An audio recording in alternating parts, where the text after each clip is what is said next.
We are starting this week with the laziest, most meritless thing in my collection. This is a Fantastic Force Ashcan from 1994, and this is going to be both a short video and a weird video. This is the full cover, a piece by Michael L. Boy, which is great art that I assume was done for something else, and it has been very inadequately reproduced on this. It's blurry. They have tried to zoom in or blow it up in the reproduction, and so everything looks blurred. If anyone knows what this art is originally from, let us know in the comments down below. This is 16 pages long, and those 16 pages are including the cover and back cover, so there's 14 pages. And one of those pages is stars. Actually quite a nice page, quite calming. Over here is the big baby in a nappy. This is Ryan Paul art, I believe. It might not be, but my gut says it is Ryan Paul.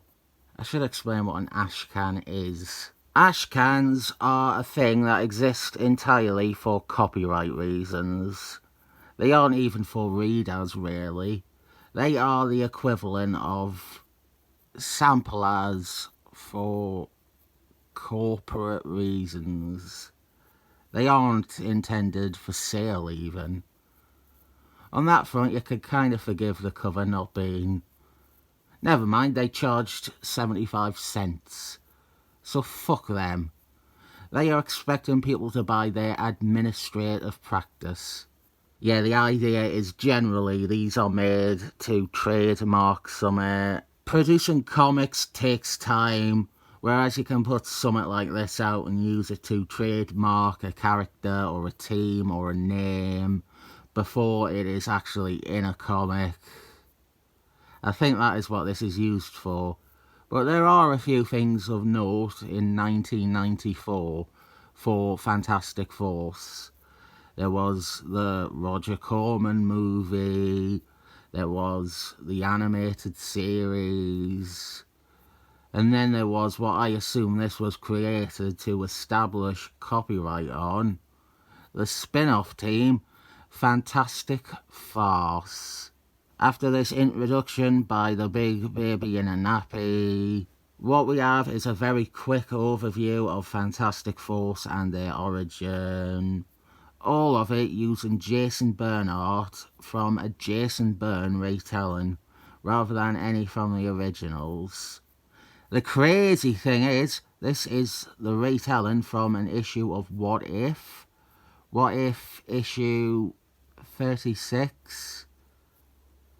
It's also this that makes me think this might have been a multi-purpose ashcan. I feel like it might have been done to clue licensees in on core components of Fantastic Force as a brand.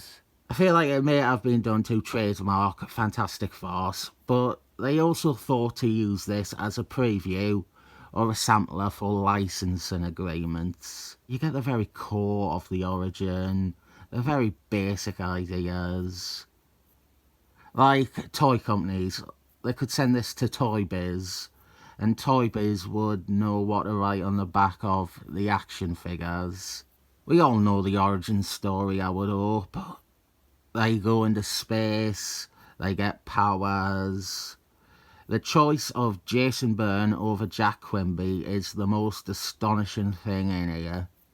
Maybe it's the case that they were a bit embarrassed of presenting Silver Age writing to companies, and they thought that the Jason Byrne version was more palatable. We do have some Jack Quimby artwork in this.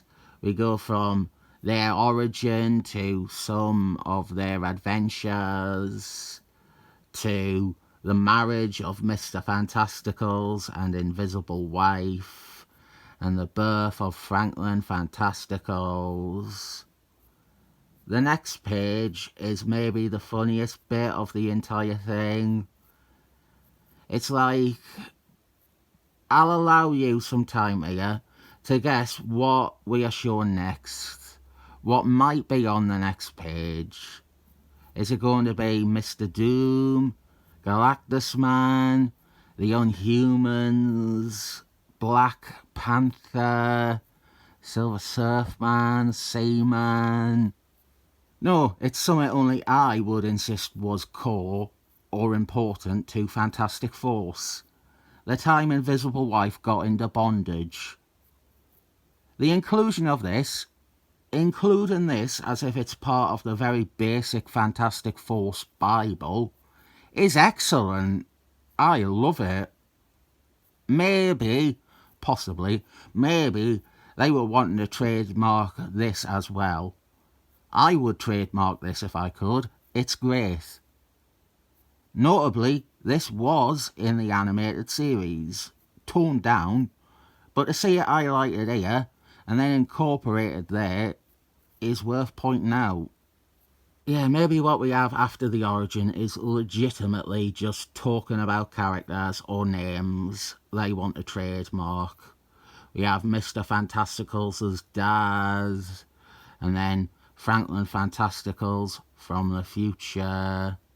Maybe they hadn't trademarked them, or it was because they had bigger plans for them. I don't know. But future Franklin Fantasticals leads us straight to... Oh, I missed an entire set when I was reading it. I guess my count is off as well. Here we're showing... Oh God, we're showing when Wolfman scarred Thing's face. And then the death of Mr. Fantasticals. Both things from the then current Tom Falcon run. And then after that we have Fantastic Force, the team. Fantastic Force was a crummy spin-off starring teenagers. It was an embarrassing attempt at making Fantastic Force into a cool team like Excellent Force or Youngblood. Fantastic Force was written by Tom Beevort. It is his longest time writing anything. Here though, there is 5 characters, and only 2 of them are actual definite members of Fantastic Force. Anyone want to take a guess who the other 3 are?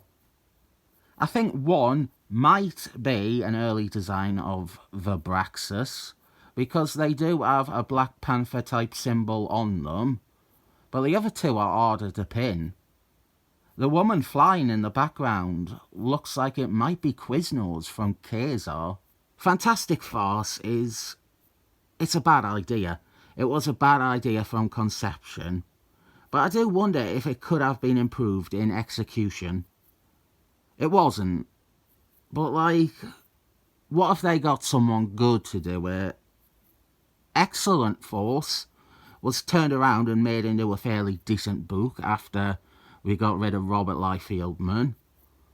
It's not impossible to turn this horrible setup into a surprisingly decent thing, but they got Tom Beevort to write it, so instead it's utter shite, and the characters are diabolically rubbish. This is a very, very short Ashcan.